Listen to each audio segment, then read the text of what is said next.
الحمدللہ رب العالمین والصلاة والسلام علی رسولہ الکریم اما بعد فاعوذ باللہ من الشیطان الرجیم بسم اللہ الرحمن الرحیم ما زاغ البصر وما طغى صدق اللہ العظیم۔ معزز سامعین کرام، اللہ اپنے پیارے محبوب علیہ الصلوۃ والسلام کو جب اپنے پاس بلانا چاہا، جس کو ہم معراج النبی صلی اللہ علیہ وآلہ وسلم کے نام سے یاد کرتے ہیں، تو اللہ کریم نے اپنے پیارے نبی کریم صلی اللہ علیہ وسلم کو بلانے کے لیے حضرت جبریل امین سے فرمایا کہ جاؤ اور جا کے جنت سے براق لے جاؤ۔ تو 40,000 براق میں سے جو عاجزی والا تھا اس کو آپ لے کے نبی کریم صلی اللہ علیہ وآلہ وسلم کی بارگاہ میں پہنچے تو آپ آرام فرما رہے ہیں۔ تو آرام بھی انبیاء کرام کا ایسا ہوتا ہے جس طرح آقا خود فرماتے ہیں تنام عینی ولا ینام قلبی، کہ میری آنکھیں تو سوتی ہیں لیکن دل جاگتا رہتا ہے۔ اسی وجہ سے ہمارے سونے سے ہمارا وضو ٹوٹ جاتا ہے، انبیاء کرام کا ان کے سونے کی وجہ سے وضو نہیں ٹوٹتا۔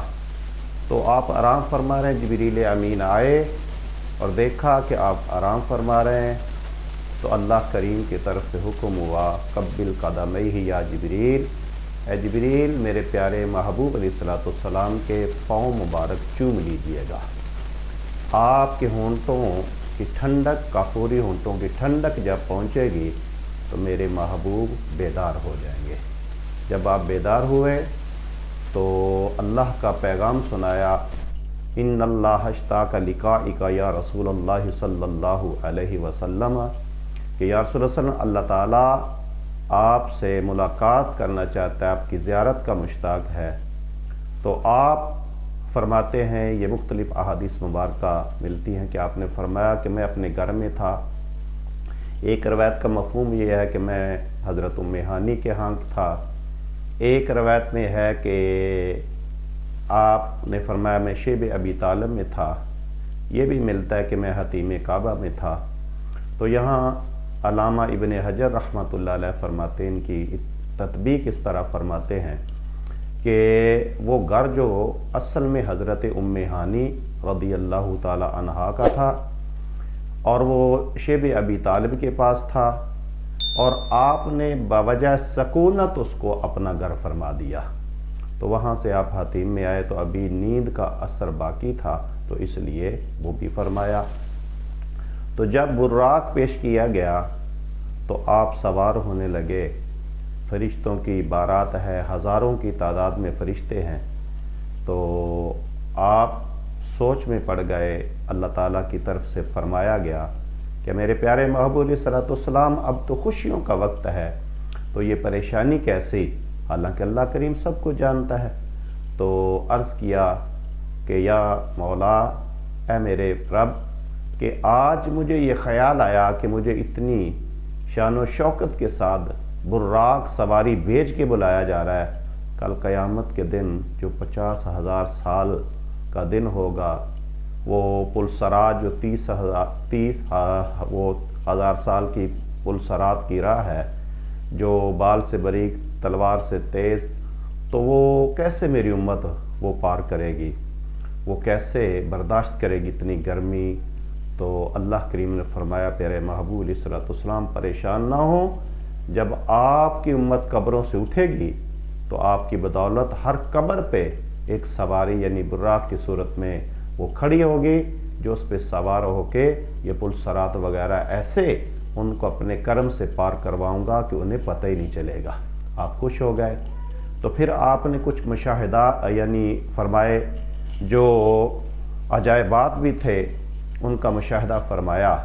تو آپ نے دیکھا کہ ایک ایسی قوم ہے کہ جو فصل بوتی ہے وہ فوراً سے پیشتر پک جاتی ہے، وہ کاٹتے ہیں پھر وہ پہلی حالت میں آ جاتی ہے کاٹنے کے قابل۔ پوچھا گیا کہ یہ کون لوگ ہیں؟ تو حضرت جبریل امین نے عرض کیا یا رسول اللہ صلی اللہ علیہ وسلم یہ مجاہدین ہیں۔ یہ دین اسلام کے مجاہد ہیں، ان کا یہ صلہ ہے۔ اسی طرح پھر یعنی تارک الصلاۃ کو دیکھا کہ ان کے سر جو ہے پتھر وغیرہ سے پھوڑے جا رہے ہیں۔ پھر اسی طرح تارک زکوٰۃ کو دیکھا کہ ان کی شرم گاہوں پر چھیتھڑے وہ لپٹے ہوئے ہیں، اور وہ زقوم جس کو ہم پنجابی میں لتر تھور کہتے ہیں، وہ کانٹوں والا ایک ہوتا ہے قبرستان میں، تو وہ کھا رہے ہیں۔ اسی طرح وہ پتھر جہنمی کھا رہے ہیں۔ تو پوچھا گیا یہ کون ہے؟ یہ زکوٰۃ جو نہیں دیتے تھے۔ اسی طرح زانیوں کو دیکھا کہ وہ اچھا اور خوشبودار گوشت چھوڑ کے وہ گندا اور کچا گوشت کھا رہے ہیں، فرمایا کہ یہ زانی ہیں۔ اور اسی طرح جو واعظ سوء کو دیکھا کہ اپنے ہاتھوں سے ہونٹ اور اپنی زبانیں کاٹ رہے ہیں، فرمایا گیا کہ یہ آپ کی امت کے واعظ سوء ہیں جو لوگوں کو حق نہیں پہنچایا کرتے تھے۔ تو اسی طرح پھر یہ یتیم کا مال کھانے والوں کو دیکھا کہ وہ ان کے ہونٹ جو ہیں اتنے بڑے ہیں جس طرح اونٹوں کے ہوتے ہیں۔ پھر اسی طرح یہ سود خوروں کو دیکھا کہ ان کے پیٹ اتنے بڑے ہوئے ہیں، کوٹھڑیوں کی طرح وہ اٹھتے ہیں اور گر پڑتے ہیں۔ اسی طرح پھر یہ چغل خوروں کو دیکھا کہ جن کے پہلوؤں کا گوشت کاٹا جا رہا ہے۔ اس طرح پھر یہ سارا جب دیکھا تو آپ پوچھتے جا رہے ہیں کہ یہ کون ہے، یہ کون ہے؟ حضرت جبریل امین فرماتے جا رہے ہیں کہ یہ جو علماء سوء ہیں، یہ یعنی مال یتیم کا کھانے والے ہیں، یہ زانی ہیں، یہ فلاں ہیں فلاں ہیں۔ تو اب یہاں ایک سوال پیدا ہوتا ہے کہ نبی کریم صلی اللہ علیہ وسلم نے جب سوال کیا تو جواب میں حضرت جبریل امین بتا رہے ہیں کہ یہ فلاں فلاں ہیں، تو کیا نبی کریم صلی اللہ علیہ وسلم کو علم نہ تھا کہ آپ سوال کر رہے ہیں؟ تو یہاں علماء کرام فرماتے ہیں علم تھا، یعنی بتانے والے کو بھی اور پوچھنے والے دونوں ہستیوں کو اس کا علم تھا۔ پوچھا کیوں گیا؟ اس لیے کہ ہم تک یہ بات پہنچ جائے کہ جو یہ کام کرے گا اس کی سزا یہ ہے، اس کی سزا یہ ہے۔ حالانکہ اگر یہ قاعدہ کلیہ بنا لیا جائے کہ سوال کرنا لا علمی کی دلیل ہے تو پھر تو دیکھیں اللہ معاف فرمائے نقل کفر کفر نباشد، یہ قرآن مجید میں ہے کہ اللہ تعالیٰ حضرت موسیٰ علیہ السلام سے پوچھتا ہے وَمَا تِلْكَ بِيَمِينِكَ يَا موسیٰ، اے موسیٰ تیرے داہنے ہاتھ میں کیا ہے؟ تو اسی طرح پھر اللہ کے بارے میں آتا ہے، یہ مشکات شریف کے صفحہ نمبر 197 پہ حدیث شریف موجود ہے، اور صاحب مشکات نے بخاری شریف کے حوالہ سے لکھا ہے۔ یہ حدیث شریف لمبی ہے کہ جس کا مفہوم ہے کہ ایک فرشتوں کی جماعت آتی ہے، ذکر والی محافل کو ڈھونڈتی ہے، اور پھر جب وہ محفل ختم ہوتی ہے تو اللہ تعالیٰ سب کو جاننے کے باوجود سوال کرتا ہے کہاں گئے تھے؟ فلاں مقام پہ۔ وہ کیا چاہتے تھے؟ جنت چاہتے تھے۔ کیا جنت کو دیکھا؟ نہیں۔ اگر دیکھ لیں تو اور زیادہ عبادت کریں۔ وہ کس سے پناہ مانگتے تھے؟ جہنم سے پناہ مانگتے تھے۔ یعنی بار بار اللہ کریم سوال کر رہا ہے فرشتوں سے، حالانکہ اللہ تعالیٰ تو سب کو جانتا ہے۔ پناہ کس سے مانگتے تھے؟ جہنم سے۔ کیا دیکھا ہے؟ نہیں۔ اگر دیکھ لیں مولا اور زیادہ تیری عبادت کریں، عذابات سے اور زیادہ ڈریں۔ تو اللہ تعالیٰ فرماتا ہے جس کا مفہوم ہے کہ اگر وہ ایسے لوگ تھے جو جنت کو دیکھا نہیں اس کی طلب کرتے ہیں، جہنم کو دیکھا نہیں اس سے پناہ مانگتے ہیں، تو تم گواہ ہو جاؤ میں ان سب کی بخشش فرما دی۔ سبحان اللہ، سب کی بخشش۔ فرشتہ عرض کرے گا کہ مولا سب کی بخشش، حالانکہ فلاں بندہ جو تھا وہ تو کسی اپنی دنیاوی غرض کی وجہ سے آیا تھا۔ تو اللہ کریم فرمائے گا اس لیے کہ نیک لوگوں کے پاس بیٹھنے والا بھی بدبخت نہیں رہ سکتا، اس لیے ان کی بدولت میں نے اس کی بھی بخشش فرما دی۔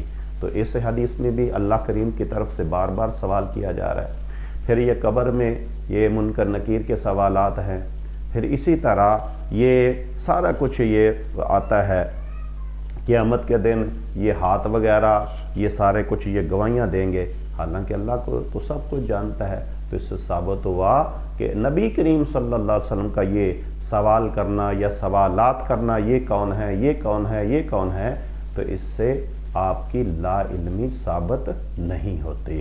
جس طرح عام طور پہ دنیا داری کی اگر مثال دیکھ لیں تو اگر استاد اپنے شاگرد سے کو پوچھتا ہے تو بتاؤ جی فرض نمازیں کتنی ہیں، تو اس سے یہ تو نہیں ہم نتیجہ اخذ کریں گے کہ استاد کو نہیں علم کے کتنی فرض نوازے ہیں. تو اس لیے ہر بار سوال کرنا لا علمی کی دلیل نہیں ہوتی. اللہ کریم ہم سب کو دین مصطفیٰ دین اسلام سمجھ کے اس پہ عمل کرتے ہوئے سب کا خاتمہ بالایمان فرمائے. وآخر دعوایا ان الحمد للہ رب العالمین.